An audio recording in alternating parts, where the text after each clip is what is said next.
Hello everyone, welcome back to my channel. I am Renu और आज हम यहाँ पर बच्चों डिस्कस करने वाले हैं यूरिन का फॉर्मेशन किस तरह से होता है। तो आज का हमारा टॉपिक है यूरिन फॉर्मेशन।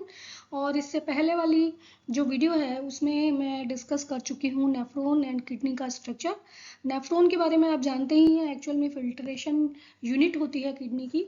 जैसा कि हम सब जानते हैं, एक्सक्रीशन के लिए किडनी रेस्पॉन्सिबल होती है ह्यूमन बींग्स में। लेकिन ह्यूमन बींग्स की जो किडनीज हैं वहाँ फंक्शनल यूनिट क्या है उसकी, या जो भी बेसिक यूनिट है उसे क्या कहते हैं। तो आइए सबसे पहले हम देखें कि हमारा जो यूरिनरी सिस्टम है वो आपको इस तरह से दिखाई देता है। और इस यूरिनरी सिस्टम में अगर आप देखें तो आपको दो किडनीज दिखाई देती हैं। हम जस्ट एक रीकैप ले रहे हैं यहाँ पर, या एक रिकॉल कर रहे हैं बस कि हमने पिछली स्लाइड में क्या पढ़ा था। तो यहाँ पर अगर आप देखें तो आपको क्या दिखाई दे रहा है, ये हमारा एक पूरा यूरिनरी सिस्टम। इसमें दो हमारे पास किडनीज हैं, या आप इनको कह सकते हैं कि वन पेयर ऑफ किडनी। दो हमारे पास ये यूरेटर्स हैं जिनको हम यूरिनरी ट्यूब्यूल भी कह सकते हैं। और इसके साथ ये हमारे पास एक मस्कुलर बैग लाइक स्ट्रक्चर होता है जिसको हम यूरिनरी ब्लैडर बोलते हैं, एंड दिस इज यूरिथ्रा। अब हम किडनी को अगर कट सेक्शन देखते हैं तो पिछली स्लाइड में हम डिस्कस कर चुके हैं। इस तरह की आपको सेक्शन दिखाई देती है जिसमें कि हम क्या कह सकते हैं कि किडनी जो है वो एक टफ कैप्सूल से घिरी होती है, यानी 3 लेयर्ड इसके ऊपर एक कवरिंग प्रेजेंट होती है। उसके अलावा ये जो सिस्टम आपको दिखाई दे रहे हैं इसमें देखिए आउटर पार्ट जो होता है उसको हम कॉर्टेक्स कहते हैं। ये आउटर वाला पार्ट, इनर वाला जो पार्ट है उसको हम मेडुला कहते हैं। मेडुला में आपको ये जो ट्रायंगुलर स्ट्रक्चर दिखाई दे रहे हैं इनको हम मेडुलरी पिरामिड्स कहते हैं। एंड इनके बीच में ये जो पार्ट आपको कॉलम दिखाई दे रहे हैं कॉर्टेक्स के, इनको हम रीनल कॉलम ऑफ बर्टिनी कहते हैं। यहाँ पर ये जो पार्ट आपको दिखाई दे रहा है, दिस नॉच, इसको हम हाइलम बोलते हैं। यहाँ से रीनल आर्टरी, रीनल वेन और नर्व्स जो होती हैं वो एंटर करती हैं, यूरेटर यहाँ से बाहर निकलता है।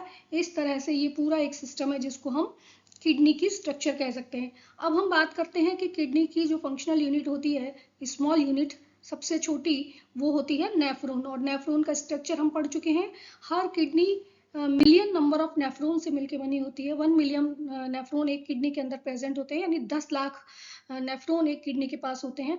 तो basic functional unit of kidney क्या होती है? नेफ्रॉन होती है। नेफ्रॉन के दो पार्ट हमने पढ़े, एक ग्लोमेरुलस और दूसरा रेनल ट्यूब्यूल। ग्लोमेरुलस की अगर हम बात करते हैं तो अभी देखिए यहाँ पर हम अगर देखें तो ये वाला जो पार्ट होता है ये ग्लोमेरुलस कहलाता है। वो ग्लोमेरुलस के साथ साथ ये वाला जो पार्ट है जो कि बोमन कैप्सूल है, ये वाला पार्ट, ये मेल्पिजियन ट्यूब्यूल कहलाता है। और फिर इसके आगे से स्टार्ट हो जाता है ये जो ट्यूब लाइक स्ट्रक्चर है उसको हम कहते हैं रीनल ट्यूब्यूल। ठीक है, तो this is the main structure जो हमने शॉर्ट में एक डिस्कस की। इससे पहले वाली स्लाइड में हम इसको डिटेल में डिस्कस कर चुके हैं, आपको इसका लिंक डिस्क्रिप्शन में मिल जाएगा, आप वहां से जाकर चेक कर सकते हैं। तो बेसिकली यहाँ पर जो इम्पोर्टेंट पार्ट है, एक तो नंबर पूछा जा सकता है आपसे कि how many numbers of nephrons present in each kidney. तो कितने किडनी के अंदर नेफ्रॉन्स प्रेजेंट होते हैं? 10 लाख। एक किडनी के अंदर 10 लाख न्यूरॉन्स प्रेजेंट होते हैं। और जो दूसरा इम्पॉर्टेंट क्वेश्चन है यहाँ से जो फॉर्म होता है वो होता है कि what is the filtration unit of human being, या आप कह सकते हैं कि किडनीज की जो फिल्ट्रेशन यूनिट होती है, या एक्सक्रीशन की जो फिल्ट्रेशन यूनिट होती है उसको आप क्या कहते हैं? तो फिल्ट्रेशन यूनिट हमारे पास क्या होती है? That is nephron. Filtration unit से रिलेटेड कोई भी क्वेश्चन आता है तो आप उसमें कंफ्यूज नहीं होंगे। बोमन्स कैप्सूल आपको नहीं लिखना है, ग्लोमेरुलस आपको नहीं लिखना है, पूरी जो यूनिट होती है दैट इज नेफ्रॉन। तो nephron is the filtration unit and it is also the functional unit of kidney. ठीक है, basic functional unit of kidney. इस तरह से आप ये क्वेश्चंस किसी भी फॉर्म में आपसे पूछा जा सकता है। अब मेन फंक्शन क्या होता है नेफ्रॉन का? तो नेफ्रॉन, जैसे कि मैंने अभी आपको बताया कि एक किडनी के अंदर 10 लाख से भी ज़्यादा, 10 लाख के करीब हैं, तो हमारे पास टोटल कितने हो गए? 20 लाख नेफ्रॉन्स हो गए। अब इनका मेन फंक्शन क्या होता है? इनका फंक्शन होता है यूरिन का फॉर्मेशन करना। ठीक है, फिल्ट्रेशन तो आप समझ रहे हैं कि ब्लड प्योरीफाई हो जाता है, ब्लड के अंदर जो भी वेस्ट मटेरियल है वो रिमूव कर दिए जाते हैं। लेकिन वो यूरिन के रूप में कैसे चेंज होता है, यूरिन उससे कैसे बनता है, ये इसका फंक्शन होता है नेफ्रॉन्स का। तो आइए बिना देर किए हुए इसके बारे में हम डिस्कस कर लेते हैं। इसके देखिए 3 मेन पार्ट होते हैं यूरिन फॉर्मेशन में, जिनमें सबसे पहला पार्ट कहलाता है अल्ट्रा फिल्ट्रेशन। अभी हम एक एक करके इनको डिस्कस करेंगे, कौन सा इसको अल्ट्रा फिल्ट्रेशन क्यों कहा जाता है। सेकेंड पार्ट है reabsorption and third one is secretion. कहीं कहीं किसी बुक में दिया हुआ है last one, that is called excretion. तो एक्सक्रीशन जो है वो हम ये नहीं कह सकते हैं कि वो नेफ्रॉन का पार्ट है। एक्सक्रीशन का मतलब होता है रिमूवल ऑफ यूरिन। तो वो जो रिमूवल वाला पार्ट है वो किसके थ्रू होता है, यूरिथ्रा के थ्रू होता है। लेकिन फिर भी जो फॉर्मेशन है यूरिन का वो पूरा इसके अंदर होता है। एंड यहाँ पर देखिए सबसे पहले हम बात करें अगर अल्ट्रा फिल्ट्रेशन की, तो अल्ट्रा फिल्ट्रेशन से रिलेटेड जो पार्ट होता है वो पार्ट होता है मैल्पिजियन बॉडी कहते हैं इसको, दिस वन, यानी कि ग्लोमेरुलस प्लस बोमन्स कैप्सूल मिलके फिल्ट्रेशन का काम करते हैं। और इसीलिए क्योंकि ये जो यहाँ पर फिल्ट्रेशन हो रहा है ये 3 लेयर्स से होके होता है, इसलिए इसको अल्ट्रा फिल्ट्रेशन कहते हैं। Due to high pressure of blood, सबसे पहले ब्लड फिल्टर होता है ग्लोमेरुलस से, उसके बाद वो बोमन्स कैप्सूल की वॉल से फिल्टर होता है, और फिर इनकी बेसमेंट मेम्ब्रेन से फिल्टर होता है। इस तरह से ट्रिपल लेयर्स के साथ फिल्ट्रेशन होता है, इसलिए उसको अल्ट्रा फिल्ट्रेशन कहा जाता है। उसके बाद देखिए जब भी ब्लड फिल्टर होता है तो उसमें बहुत सारे इम्पॉर्टेंट जो फैक्टर्स हैं या कहें कि इम्पॉर्टेंट थिंग्स जो होती हैं वो भी फिल्टर आउट हो जाती हैं, और फिर उनको रीअब्जॉर्ब किया जाता है इस ट्यूब्यूल के अंदर। और जहाँ जहाँ पर हमें ज़रूरत होती है वहाँ पर फिर से कुछ ऐसे मटेरियल होते हैं जो फिल्टर नहीं हुए थे, उनको सिक्रीट किया जाता है इन ट्यूब्यूल के अंदर। तो इस तरह से 3 पार्ट में ये यूरिन का फॉर्मेशन कंप्लीट होता है। तो आइए हम डिस्कस कर लेते हैं कि इसको हम कैसे फॉलो करेंगे। सबसे पहले हम बात करते हैं अल्ट्रा फिल्ट्रेशन की। तो देखिए ultra filtration is carried out by glomerulus and Bowman's capsule. जैसा मैंने अभी आपको बताया, ग्लोमेरुलस एंड बोमन कैप्सूल मिलकर क्या बनाते हैं, रीनल कॉर्पुसल बनाते हैं, यानी कि रीनल बॉडी या मेल्पिजियन बॉडी बनाते हैं। तो ग्लोमेरुलस और बोमन्स कैप्सूल की जो वॉल्स होती हैं वहाँ से जो फिल्ट्रेशन होता है या ब्लड जिसके अंदर नाइट्रोजनस वेस्ट हैं वो due to high pressure glomerulus से फिल्टर हो जाता है, और इसीलिए इसको हम अल्ट्रा फिल्ट्रेशन कहते हैं। ये जो फिल्टर होता है यहाँ से पार्ट देखिए, सबसे पहले अभी आप डायग्राम की हेल्प से समझने की कोशिश करिए। यहाँ पर देखिए आपको मालूम है कि जो रीनल आर्टरी है ये क्या है, renal artery. Renal artery waste material के साथ इम्प्योर ब्लड को लेकर एंटर होती है, और उसका एक ब्रांच जिसको हम एफरेंट आर्टेरियोल कहते हैं वो ब्लड को लेकर कहाँ आ जाता है, ग्लोमेरुलस के अंदर। देखिए एफरेंट आर्टेरियोल की ही फर्दर ब्रांचिंग हो जाती है, और ये जो ब्रांचिंग है ये ब्रांच क्या बना लेती हैं, ये बना लेती हैं ग्लोमेरुलस। ठीक है, तो इस कैपिलरीज के टफ्ट को हम ग्लोमेरुलस कहते हैं। अब क्योंकि आप लोग जानते हैं जैसा कि आप क्लास 10th में भी पढ़ चुके हैं एंड रेस्पिरेशन में भी आप पढ़ चुके हैं कि जहाँ जहाँ पर कैपिलरीज होती हैं वहाँ पर एक्सचेंज ऑफ मटेरियल होता है। ठीक है, तो यहाँ पर एक्सचेंज किसका होगा, यहाँ पर एक्चुअल में एक्सचेंज नहीं हो रहा है, या हमने जब रेस्पिरेशन में पढ़ा था लंग्स में कैपिलरीज प्रेजेंट थी, वहाँ आपने देखा कि गैसियस एक्सचेंज होता है। लेकिन यहाँ पर हमारे पास केस डिफरेंट है। यहाँ पर क्या है, ये जो ब्लड इसके अंदर प्रेजेंट है वो कैसा ब्लड है, ब्लड विद नाइट्रोजिनस वेस्ट।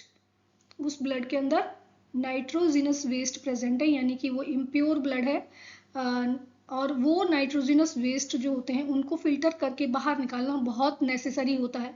इसलिए ये जो ब्लड यहाँ पर एंटर होता है ड्यू टू हाई प्रेशर, यहाँ से जो कैपिलरीज हैं, आप सबको मालूम है कैपिलरीज की जो वॉल होती है वो सिंगल सेल से बनी हुई होती है, तो उनके बीच में स्मॉल पोर्स प्रेजेंट होते हैं, और वहाँ से जो लिक्विड पार्ट है वो बाहर निकल जाता है। तो यहाँ पर देखिए मोस्ट ऑफ द ब्लड जो है वो यहाँ पर फिल्टर हो जाता है, और उस फिल्ट्रेशन में बहुत except large proteins and blood cells, उनको छोड़कर काफ़ी कुछ पार्ट जो होता है वो फिल्टर आउट कर दिया जाता है, यानी कि उसमें से जो लिक्विड पार्ट है वो नीचे चला जाता है, इसके अंदर आ जाता है। कहाँ पर आ जाता है? ये बोमन्स कैप्सूल जो है आपका, ये कप शेप्ड स्ट्रक्चर, इसके अंदर आ जाता है और फिर इसकी वॉल से वो फिल्टर होता है। तो यहाँ पर जब देखिए ये यहाँ पर फिल्टर होने के बाद जो यहाँ एंटर होता है उसको हम कहते हैं ग्लोमेरुलर फिल्ट्रेट।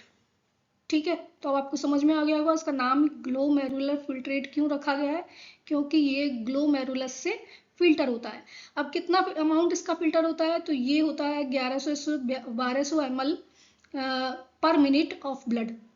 ठीक है, 1100 से 12 ml पर मिनट ब्लड का यहाँ पर फिल्ट्रेशन होता है। ये नियर अबाउट हार्ट का 1/5 पार्ट ऑफ ब्लड है, यानी कि हार्ट जितना ब्लड पंप करता है पर मिनट उसमें का 1/5 पार्ट होता है ये। तो this is very very important. ये क्वेश्चन की फॉर्म में again and again repeated mode में पूछा गया है, कितने part of blood filtered out होता है, तो वो होता है 1/5 part of the blood pumped out by the heart in a minute। Heart जितना ब्लड पंप करता है पर मिनट उसका 1/5 पार्ट, और वो 1/5 पार्ट कितना होता है, वो होता है 1100 से 1200 ml पर मिनट। क्लियर? तो ये दोनों पॉइंट बहुत बहुत इम्पॉर्टेंट हैं, एग्जाम में क्वेश्चंस के रूप में पूछे जा सकते हैं। तो ये आप इनको इम्पॉर्टेंट टिक कर लीजिए या उनको लर्न कर लीजिए यहीं पर, कि कितना ब्लड पंप होता है, कितना ब्लड फिल्टर आउट होता है, जितना कि हार्ट पर मिनट पंप आउट करता है ब्लड को, उससे 1/5 पार्ट फिल्टर आउट होता है, और वो 1/5 पार्ट होता है 1100 से 1200 ml पर मिनट। ठीक है, अब ये जो फिल्ट्रेट यहाँ पर आ रहा है ये ग्लोमेरुलर फिल्ट्रेट कहलाता है।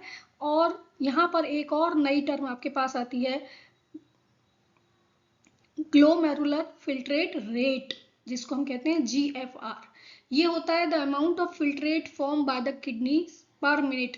एक मिनट में किडनी या पर मिनट किडनीज जो भी वॉल्यूम या जितना अमाउंट ऑफ फिल्टर फॉर्म करती हैं उसको हम GFR कहते हैं, ग्लोमेरुलर फिल्ट्रेट रेट।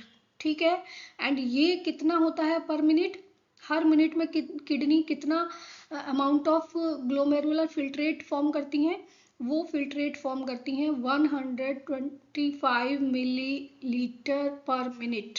GFR आपका क्या होता है, 125 ml पर मिनट। क्लियर हो गया? I think it is clear. And पूरे दिन में अगर हम बात करते हैं तो 180 लीटर पर डे, ये जो फिल्ट्रेट है वो कितना हो गया, 180 लीटर पर डे।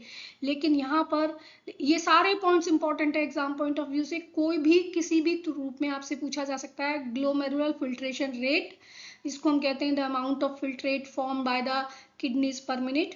एंड अगर हम GFR की बात करते हैं तो वो होता है 125 ml पर मिनट या 180 litre per day. Clear? But this is the total filtrate amount per day. लेकिन आपको ये भी मालूम होना चाहिए कि हमारा जो यूरिन पास आउट होता है वो सिर्फ 1.5 लीटर पर डे होता है। 1.5 litre per day urine is excreted out from our body. This is clear? तो this point is also very very important. ये पॉइंट भी आपके लिए बहुत बहुत इंपॉर्टेंट है। GFR क्या है, GFR की जो रेट होती है या GFR का अमाउंट होता है वो कितना होता है, पर डे कितना होता है, पर मिनट कितना होता है, एंड यूरिन जो एक्सक्रीट आउट किया जाता है वो पर डे कितना किया जाता है। तो टोटल वॉल्यूम जो यूनिट यूरिन का है जो कि पर डे एक्सक्रीट आउट किया जाता है वो सिर्फ 1.5 लीटर है। अब ये देखिए 180 लीटर फिल्टर आउट हो रहा है, उसमें से सिर्फ 1.5 लीटर पास आउट हो रहा है, यानी बाहर कितना निकल रहा है, सिर्फ 1.5 लीटर। तो बाकी का कहाँ गया? तो बाकी का जो भी पार्ट होता है फिल्ट्रेट का वो सब रीएब्जॉर्ब कर लिया जाता है। समझ आया?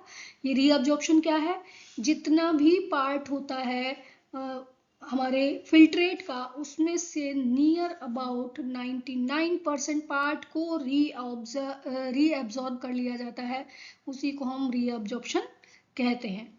ठीक है। अब ये यहाँ पर देखिए जीएफआर को रेगुलेट करने के लिए, यानी ग्लोमेरुलर फिल्ट्रेशन रेट जो होती है जीएफआर, उसको रेगुलेट करने के लिए आपकी बॉडी के अंदर एक स्पेशलाइज्ड सेल्स होती हैं या स्पेशलाइज्ड पोर्शन होता है जिसको जेजीए कहा जाता है। ठीक है, juxta glomerular apparatus, juxta glomerulus apparatus, ये एक स्पेशलाइज्ड पोर्शन होता है नेफ्रॉन का जो कि जीएफआर को कंट्रोल करता है। और वो कहाँ पर प्रेजेंट होता है? वो यहाँ प्रेजेंट होता है एफरेंट आर्टेरियोल के जंक्शन पर। ठीक है, ये कंट्रोल करता है कि कितना अमाउंट ऑफ ब्लड यहाँ से पास होगा। जितना अमाउंट ऑफ ब्लड यहाँ से पास होगा उतना ही फिल्ट्रेशन रेट ज़्यादा होगी, यानी कि ज़्यादा अमाउंट ऑफ ब्लड पास होगा तो ज़्यादा फिल्ट्रेशन रेट होगी, और कम अमाउंट ऑफ ब्लड पास होगा तो फिल्ट्रेशन रेट कम होगी। तो यहाँ पर प्रेजेंट होता है वो, और वो क्या करता है? वो कंट्रोल करता है किसको? जीएफआर को, यानी कि ग्लोमेरुलर फिल्ट्रेशन रेट को कंट्रोल करने का काम करती हैं जेजीए, जो कि एक स्पेशलाइज्ड सेल्स होती हैं, जक्स्ट्रा ग्लोमेरुलर एपरेटस कहलाती हैं, और कंट्रोल क्या करती हैं? Regulation of GFR. सारा ये जो जितने पॉइंट्स यहाँ पर लिखे हुए हैं, these are very very important. आप चाहें तो इसको स्क्रीनशॉट लीजिए, लेकिन आपको ये लर्न करना बहुत ही। अब हम बात कर रहे हैं अल्ट्रा फिल्ट्रेशन जो होता है वो किस तरह से होता है। तो देखिए, अल्ट्रा फिल्ट्रेशन की अगर हम बात करें तो हमारे पास 3 डिफरेंट सेल्स होती हैं, और वो जो 3 लेयर्स हैं वो कैसे फॉर्म हो रही हैं? Endothelium of glomerular blood vessel, यानी कि जो कैपिलरीज हैं आपकी उनकी एंडोथीलियम सेल्स। इसके अलावा बोमन्स कैप्सूल की एपिथेलियल सेल्स, बोमन्स कैप्सूल की जो एपिथेलियल सेल्स है सेकेंड लेयर वो हो गई। एंड थर्ड जो होती है basement membrane between these 2 layers, दोनों के बीच में जो बेसमेंट मेम्ब्रेन होती है वो। ठीक है, और ये 3 लेयर्स मिलके अल्ट्रा फिल्ट्रेशन का काम करती हैं, यानी कि जो फिल्ट्रेशन है वो बहुत ज़्यादा फाइन फिल्ट्रेशन होता है। अब हम बात करें epithelial cells of Bowman's capsule, तो वहाँ देखिए एपिथेलियल सेल्स, ये जो सेल्स होती हैं ग्लोमेरुलस की, यहाँ पर जो सेल्स होती हैं वो स्पेशलाइज्ड टाइप की सेल्स होती हैं जिनको हम पोडोसाइट्स कहते हैं। एंड ये पोडोसाइट सेल्स जो होती हैं वो इस तरह से अरेंज होती हैं कि इनके बीच में कुछ स्लिट पोर्स या कुछ पोर्स प्रेजेंट रह जाते हैं, या खाली जो स्पेस है वो रह जाता है, इनको हम कहते हैं स्लिट पोर्स। तो एक्चुअल में अगर हम देखें तो इनकी जो स्ट्रक्चर होती है सेल्स की वो इस तरह की सेल्स होती हैं, फिंगर लाइक स्ट्रक्चर्स वहाँ पर प्रेजेंट होते हैं। और अगर आप देखें तो मान लीजिए 2 सेल्स कहीं पर इस तरह से एक दूसरे के साथ अरेंज हैं, तो इनके बीच में जो जगह गैप प्रेजेंट होगा वहाँ पर कुछ ना कुछ पोर्स प्रेजेंट होंगे, और वो जो पोर्स हैं वो स्लिट पोर्स कहलाएंगे, जहाँ से होकर ब्लड जो है वो आगे पास ऑन हो जाता है। ठीक है, जो फिल्ट्रेट है वो आगे पास ऑन हो जाता है। यहाँ पर जैसा कि मैंने आपको बताया कि ऑलमोस्ट ऑल द कॉन्स्टिट्यूएंट, सारे के सारे ब्लड के कॉन्स्टिट्यूएंट जो होते हैं except proteins and blood corpuscles, blood corpuscles बाहर नहीं आती हैं। अगर ब्लड कॉर्पसल्स बाहर आएंगी तो आपके ब्लड का वो यूरिन का कलर चेंज हो जाएगा, लेकिन यूरिन जो आपने देखा है मोस्टली वो लाइट पेल कलर का होता है। ठीक है, तो इसलिए ये जो पार्ट है हम कहें कि उसमें से क्या क्या फिल्टर आउट हो सकता है, उसमें से फिल्टर आउट होता है water, glucose, urea, calcium, sodium, potassium and chloride ions. ये सारी चीजें उसमें से फिल्टर आउट होती हैं, यानी फिल्ट्रेट के अंदर ये सब चीजें प्रेजेंट होती हैं। अब इसमें से कुछ ऐसे सब्सटेंसेस हैं जो बहुत ज्यादा यूजफुल होते हैं, जो कि आगे पास नहीं होने चाहिए यूरिन के साथ, उनको एब्जॉर्ब कर लिया जाता है अगेन, और इसी को हम कहते हैं रीएब्जॉर्प्शन।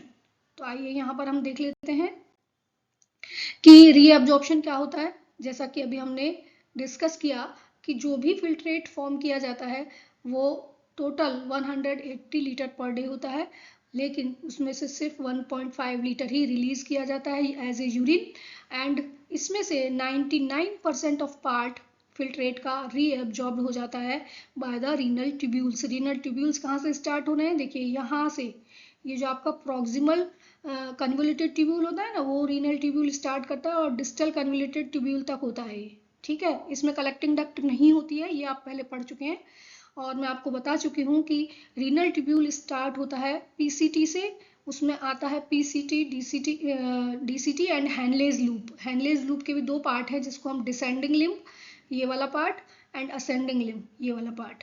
तो ये जो पूरा आपका सिस्टम है जो आपको दिखाई दे रहा है, इसको हम कहते हैं कौन सा पार्ट, रीनल ट्यूब्यूल, जो कि स्टार्ट हो रहा है पीसीटी से। ठीक है, यहाँ पर ये जो रीअब्जॉर्प्शन होता है वो ट्यूबुलर सेल्स के थ्रू होता है। ये जो सेल्स हैं यहाँ पर अगर आप देखें तो जो भी ट्यूब्यूल हैं वो सेल्स एपिथेलियल सेल्स से मिलकर बनी होती हैं। ट्यूबुलर एपिथेलियल सेल्स जो होती हैं डिफरेंट पार्ट की, वो इसमें हेल्प करती हैं और दोनों तरह के मैकेनिज्म यहाँ पर काम आते हैं। यानी कि जो रीअब्जॉर्प्शन होता है वो एक्टिवली भी हो सकता है और पैसिवली भी हो सकता है। एक्टिव रीअब्जॉर्प्शन का मतलब होता है वहाँ पर एनर्जी यूटिलाइज होती है। ठीक है, जो एटीपी है उसको यूटिलाइज किया जाता है, यानी फोर्सफुली उनको ट्रांसपोर्ट किया जाता है। और पैसिव ट्रांसपोर्टेशन जो होता है वो इजीली अपने आप हो जाता है। ठीक है, वहाँ किसी तरह की एनर्जी की जरूरत नहीं पड़ती है। तो डिफरेंट टाइप के सब्सटेंसेस डिफरेंट मैकेनिज्म से रीएब्जॉर्ब किए जाते हैं। For example glucose, amino acid, sodium ion. ये देखिए यहाँ पर जैसा कि मैंने अभी आपको बताया फिल्ट्रेट में आ जाते हैं ये सब चीजें। वाटर आया, सॉल्ट्स आ गए, बाइकार्बोनेट आयंस आ गए, हाइड्रोजन आयंस आ गए, यूरिया आ गया, glucose, amino acids, some amount of drugs, ये सारी चीजें फिल्ट्रेट में आती हैं। इसमें से देखिए यहाँ पर मोस्ट ऑफ द वाटर जो है वो रीअब्जॉर्ब कर लिया जाता है, क्योंकि वाटर का अमाउंट बहुत ज़्यादा नहीं होता है। इसलिए हम कह रहे हैं कि 99% ऑफ फिल्ट्रेट जो होता है वो रीअब्जॉर्ब कर लिया जाता है। तो most of the water is reabsorbed by PCT and उसके साथ बाइकार्बोनेट आयंस जो होते हैं वो रीअब्जॉर्ब कर लिए जाते हैं और साथ में पोटेशियम आयंस जो होते हैं वो रीअब्जॉर्ब कर लिए जाते हैं। इस तरह से ये रीअब्जॉर्प्शन हो जाता है इनका, ये सारी चीज़ें। अब ये रीअब्जॉर्प्शन कहाँ हो रहा है, ये जो आपकी पेरीट्यूबुलर कैपिलरीज थी ना, जो इस तरह से इनके चारों तरफ चली जाती हैं, तो ये पेरीट्यूबुलर जो कैपिलरीज आपको दिखाई दे रहे हैं, ये सारा जो अमाउंट है ये सब इस ब्लड के साथ जाके इनके अंदर चला जाता है, क्योंकि ये इनके चारों तरफ कॉइल्ड होती हैं। जो भी आपकी रीनल ट्यूब्यूल है उसके चारों तरफ पेरीट्यूबुलर कैपिलरीज प्रेजेंट होती हैं और वो पेरीट्यूबुलर कैपिलरीज के अंदर इन सबको डाल दिया जाता है, एब्जॉर्ब हो जाते हैं यानी कि ये। तो इस तरह से ये पार्ट यहाँ पर हम देख पा रहे हैं। नेक्स्ट हम बात करें अगर सीक्रीशन की, तो ट्यूबुलर सेल्स जो होती हैं कहाँ, यहाँ पर ही देखें अगर हम प्रॉक्सिमल ट्यूब्यूल में, तो यहाँ पर देखिए ये जो सब्सटेंसेस पेरीट्यूबुलर पार्ट में जा रहे हैं वो तो रीअब्जॉर्ब हो रहे हैं। ठीक है, लेकिन जो इस इंटरस्टिशियल पार्ट से इस पीसीटी के अंदर डाले जा रहे हैं दैट इज कॉल्ड सिक्रीशन। यानी कि कुछ ऐसे सब्सटेंसेस जो कि इस फ्लूइड के अंदर प्रेजेंट हैं, इस वाले एरिया में प्रेजेंट हैं, वो फोर्सफुली कहाँ डाल दिए जाते हैं, वो डाल दिए जाते हैं, सीक्रेट कर दिए जाते हैं इस ट्यूब्यूल के अंदर। यानी कि H+ आयंस की कंसंट्रेशन ज़्यादा होती है यहाँ पर, तो H+ जो है वो सीक्रेट कर दिया जाता है, अमोनिया जो होता है वो सीक्रेट कर दिया जाता है। तो और इस तरह से ये जो आयंस हैं वो जब सीक्रेट किए जाते हैं तो ये आयनिक एसिड बैलेंस जो है, जो आप कहेंगे कि ऑस्मो रेगुलेशन जो होता है उसको और आयनिक बैलेंस को कंट्रोल करने का काम करते हैं। इसी तरह से अगर आप देखें तो यहाँ पर देखिए, वैसे हम अभी आगे इसको डिस्कस करेंगे। यहाँ पर देखिए तो देखिए सॉल्ट रीअब्जॉर्ब हो रहा है, डीसीटी की बात कर रहे हैं हम। यहाँ पर अगर आप देखें तो सॉल्ट रीअब्जॉर्ब हो गया, वाटर रीअब्जॉर्ब हो गया, बाइकार्बोनेट रीअब्जॉर्ब हो गए, लेकिन ये पोटेशियम एंड हाइड्रोजन जो थे इनको क्या कर दिया गया, सीक्रेट कर दिया गया। ये जो अंदर जा रहे हैं वो सीक्रेट हो रहे हैं। ठीक है, तो इस तरह से ये सीक्रीशन का पार्ट यहाँ पर कंप्लीट हो जाता है। और हम ये कहेंगे कि नेफ्रॉन से जो भी यूरिन का फॉर्मेशन होता है वो 3 पार्ट्स में होता है, जिसमें से अल्ट्राफिल्ट्रेशन के बारे में हम पढ़ चुके हैं। वो 3 layers of glomerulus and Bowman capsule की जो 3 लेयर्स हैं उनके थ्रू होता है। और रीअब्जॉर्प्शन पूरे ट्यूब्यूलर सिस्टम में होता है, यानी कि पीसीटी से लेकर डीसी तक हर जगह रीअब्जॉर्प्शन होता है और सिक्रीशन भी पूरे ट्यूब्यूल में होता है। तो जहाँ जहाँ पर भी नेसेसरी है वहाँ पर सिक्रीशन कर दिया जाता है। जो सब्सटेंसेस वहाँ आउटर जो इंटरस्टिशियल पार्ट है उसमें अगर प्रेजेंट है तो वहाँ से उसको सिक्रीट आउट कर दिया जाता है, ट्यूब्यूल्स के अंदर डाल दिया जाता है। अब हम पढ़ेंगे एक एक करके इनके बारे में कि इनके जो ट्यूब्यूल्स हैं उनके अंदर क्या क्या फंक्शंस होते हैं। तो सबसे पहले हम बात करें सबसे first part, function of tubules. Tubules पढ़ रहे हैं ना, रीनल ट्यूब्यूल्स। तो सबसे पहला जो पार्ट हम पढ़ते हैं यहाँ पर जो हमने बताया, coiled part. This part is called tubular part, और ये जो पार्ट है इसको हम कहते हैं पीसीटी, ट्यूबुलर पार्ट। सबसे पहला पार्ट इसको प्रॉक्सिमल ट्यूब्यूल कहते हैं। और जैसा कि मैंने अभी आपको बताया कि इस तरह से यहाँ पर रीअब्जॉर्प्शन में ये हेल्प करता है। तो सबसे ज्यादा रीअब्जॉर्प्शन कहाँ पर होता है? यहीं पर होता है। It is lined by simple cuboidal brush border. Cuboidal brush border epithelium यहाँ पर प्रेजेंट होती है, और ये सरफेस एरिया को इंक्रीज कर देते हैं। जैसा कि आपको मालूम है, अगर ये किसी भी ट्यूब्यूल की लाइनिंग अगर इस तरह से होती है ब्रश बॉर्डर, तो उससे उसका एब्जॉर्प्शन एरिया बढ़ जाता है। जैसा कि आप विलाई और माइक्रोविलाई के बारे में कहाँ पढ़ चुके हैं? स्मॉल इंटेस्टाइन के अंदर, जहां पर कि उनका एब्जॉर्प्शन का जो एरिया है वो इंक्रीज होता है। तो यहाँ पर भी हम बात करें तो cuboidal brush border epithelium present होने की वजह से इनका सरफेस एरिया इंक्रीज हो जाता है और ये रीअब्जॉर्प्शन में हेल्प करते हैं। तो यहाँ पर देखिए मोस्ट ऑफ द न्यूट्रिएंट्स जो कि इसके अंदर आ गए थे, अगर हम न्यूट्रिएंट्स की बात कर रहे हैं तो ग्लूकोज, एमिनो एसिड्स या सम अदर न्यूट्रिएंट्स जो हैं वो 70-80% न्यूट्रिएंट्स और इलेक्ट्रोलाइट्स एंड वाटर यहाँ पर रीअब्जॉर्ब कर लिया जाता है। तो अगर हम बाइकार्बोनेट आयंस की बात करें, वाटर की बात करें, मोस्ट ऑफ द वाटर यहाँ पर रीअब्जॉर्ब हो जाता है, एंड पोटेशियम आयंस भी रीअब्जॉर्ब हो जाते हैं। तो इस तरह से हम कहें तो sodium, potassium chloride ions and bicarbonate ions को रीअब्जॉर्ब कर लिया जाता है इस एरिया में, ठीक है। और इसको रीअब्जॉर्ब करने से क्या होता है? It maintain the pH and ionic balance of body fluid. PH को मेंटेन करने का काम करता है। And by secretion of H+ ions and K+ ions and NH3 ions, क्योंकि यहाँ पर सिक्रीशन भी हो रहा है, इस वाले पार्ट में सिक्रीशन भी हो रहा है। रीअब्जॉर्प्शन तो होता ही है sodium, potassium chloride and bicarbonate ions का, लेकिन सिक्रीशन भी हो रहा है। और वो सिक्रीशन क्या हो रहा है? H+ ions, potassium ion and NH3 ions का। ये सारे यहाँ पर देखिए, अगर हम यहाँ पर बात करें तो H+ ion, NH3 ions and also हम बात करें तो K+ आयंस, ये यहाँ पर सिक्रीट कर दिए जाते हैं, इस ट्यूब्यूल के अंदर डाल दिए जाते हैं, जो कि आगे फ्लो हो जाते हैं, ठीक है। तो इस तरह से ये सारा सिस्टम जो है वो वर्क कर रहा है। अब हम आगे बात करने वाले हैं, यहाँ पर हेनलेज लूप की बात करेंगे, क्योंकि फिल्ट्रेट जैसे जैसे आगे बढ़ रहा है। अब यहाँ पर देखिए बहुत सारे जो न्यूट्रिएंट्स हैं वो एब्जॉर्ब हो गए। उसके बाद हम जैसे ग्लूकोज बहुत जरूरी है, ग्लूकोज बाहर नहीं निकल सकता है, एमिनो एसिड्स बहुत जरूरी हैं, वो बाहर नहीं निकल सकते हैं, तो वो एब्जॉर्ब हो गए प्रॉक्सिमल ट्यूब्यूल के ही अंदर। अब सेकंड जो पार्ट है, ये जो यू शेप स्ट्रक्चर आपको दिखाई दे रहा है, इसको हम कहते हैं हेनलेज लूप। इसके दो पार्ट हैं। तो जैसे जैसे यूरिन आगे पास होता है, सबसे पहले आता है वो descending limb of Henle's loop. इसके लिए इंपॉर्टेंट चीज क्या होती है? डिसेंडिंग लिम्ब जो होता है वो सिर्फ वाटर के लिए ही परमिएबल होता है। सबसे इंपॉर्टेंट चीज कि ये सिर्फ वाटर के लिए ही परमिएबल होता है। तो यहाँ से जैसे जैसे फ्लूइड आगे बढ़ता है, यहाँ से वाटर बाहर निकल जाता है, ठीक है।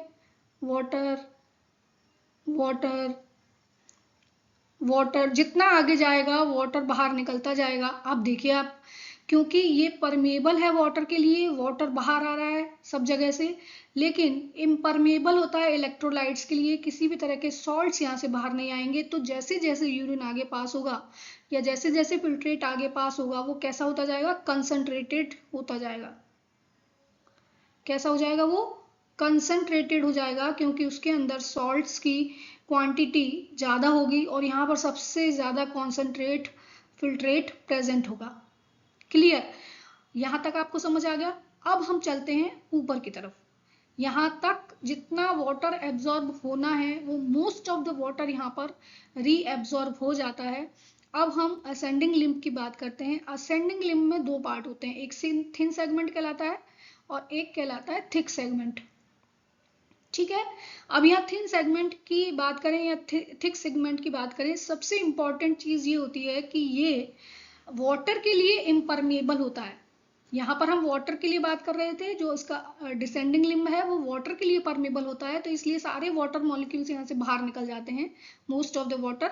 लेकिन यहाँ पर अगर हम बात करें तो जैसे जैसे फ्लूइड ऊपर की तरफ मूव करता है, यानी असेंडिंग लिम्ब में ऊपर जाता है, वहां से आयंस बाहर आने लगते हैं, ठीक है। सॉल्ट जो है वो बाहर आने लगता है, और सॉल्ट जब बाहर आता है तो क्या होगा, क्योंकि ये इम्परमिएबल है वाटर के लिए, तो वाटर तो अंदर नहीं जा सकता है, वाटर की अमाउंट तो यहाँ पे बहुत सारा है, लेकिन वो अंदर नहीं जाएगा क्योंकि ये इम्परमिएबल है।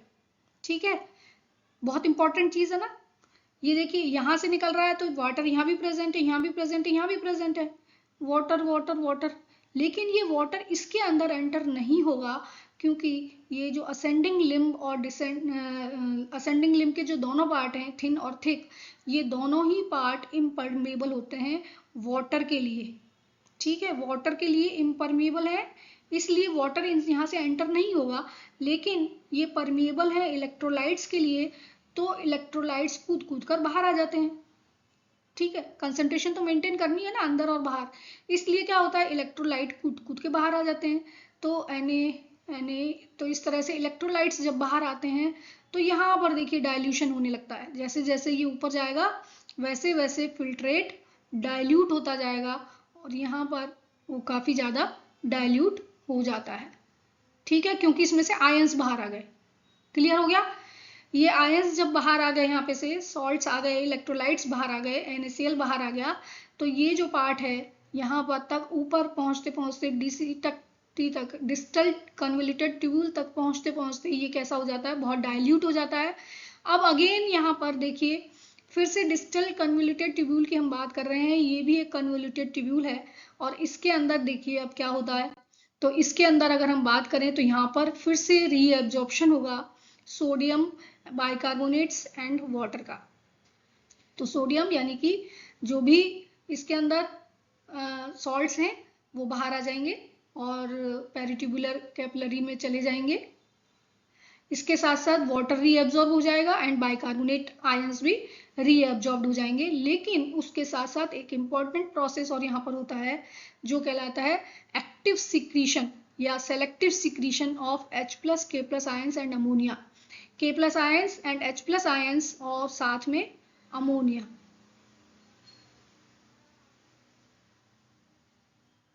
ठीक है, ये अमोनिया जो है और पोटेशियम आयन और हाइड्रोजन आयंस को सिक्रीट कर दिया जाता है इस ट्यूब्यूल के अंदर और इस तरह से ब्लड की जो वो यूरिन की जो pH होती है उसको मेंटेन किया जाता है।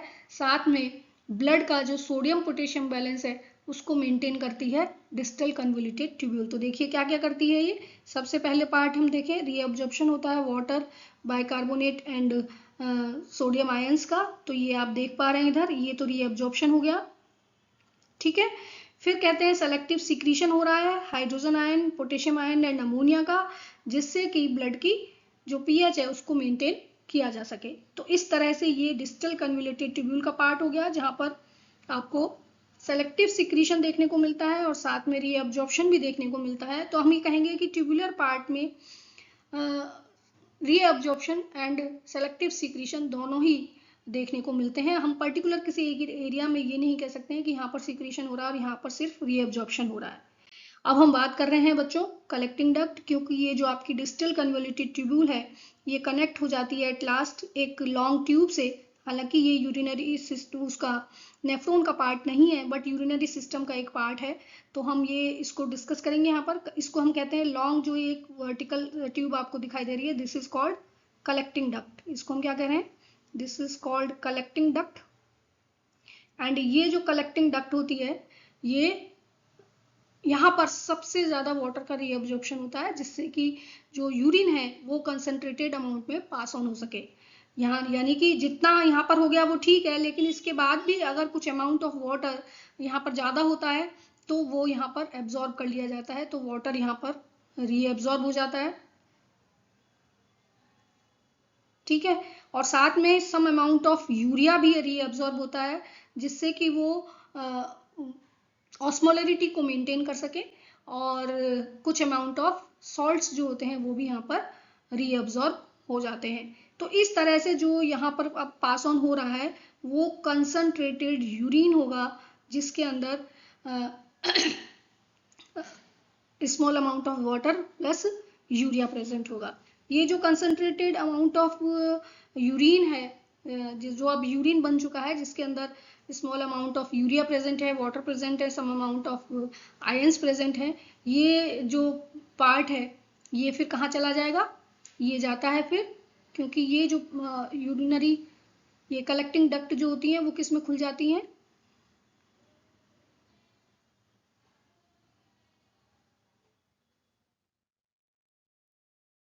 रीनल पेल्विस में खुलती हैं ये। और पेल्विस जो होता है वो कनेक्ट हो जाता है यूरेटर के साथ। यूरेटर जो होता है वो कहाँ खुल जाता है, यूरिनरी ब्लैडर में। और यूरिनरी ब्लैडर यूरिथ्रा के थ्रू बाहर खुलता है और इस तरह से ये पास ऑन हो जाते हैं। अभी हम आगे देख लेते हैं। यूरिन जो फॉर्म होता है नेफ्रॉन के थ्रू, वो यूरेटर्स के थ्रू कैरी आउट किया जाता है और स्टोर हो जाता है यूरिनरी ब्लैडर के अंदर। ब्लैडर जैसा कि आप जानते हो मस्कुलर बैग लाइक स्ट्रक्चर होता है। जैसे ही ब्लैडर आपका फुल होता है तो जो रिसेप्टर होते हैं उसकी वॉल्स के अंदर, जो रिसेप्टर्स प्रेजेंट होते हैं ब्लैडर की वॉल के अंदर, वो सिग्नल भेजते हैं सीएनएस को यानी सेंट्रल नर्वस सिस्टम को। Central nervous system again message भेजता है मसल सेल्स को टू रिलैक्स, रिलैक्सेशन और contraction of the muscle cells. तो due to relaxation of urethral sphincter, वहाँ पर एक स्फिंक्टर प्रेजेंट होता है जिसको हम यूरिथ्रल स्फिंक्टर कहते हैं, उसके रिलैक्सेशन की वजह से यूरिया रिलीज कर दिया जाता है, यूरिन जो होता है वो रिलीज कर दिया जाता है। एंड ये जो पूरा प्रोसेस होता है रिलीज ऑफ यूरिन, इस पूरे प्रोसेस को हम कहते हैं मिक्चुरेशन। ठीक है। एंड ये जो न्यूरल मैकेनिज्म इसको कंट्रोल करता है उसको हम कहते हैं मिक्चुरेशन रिफ्लेक्स।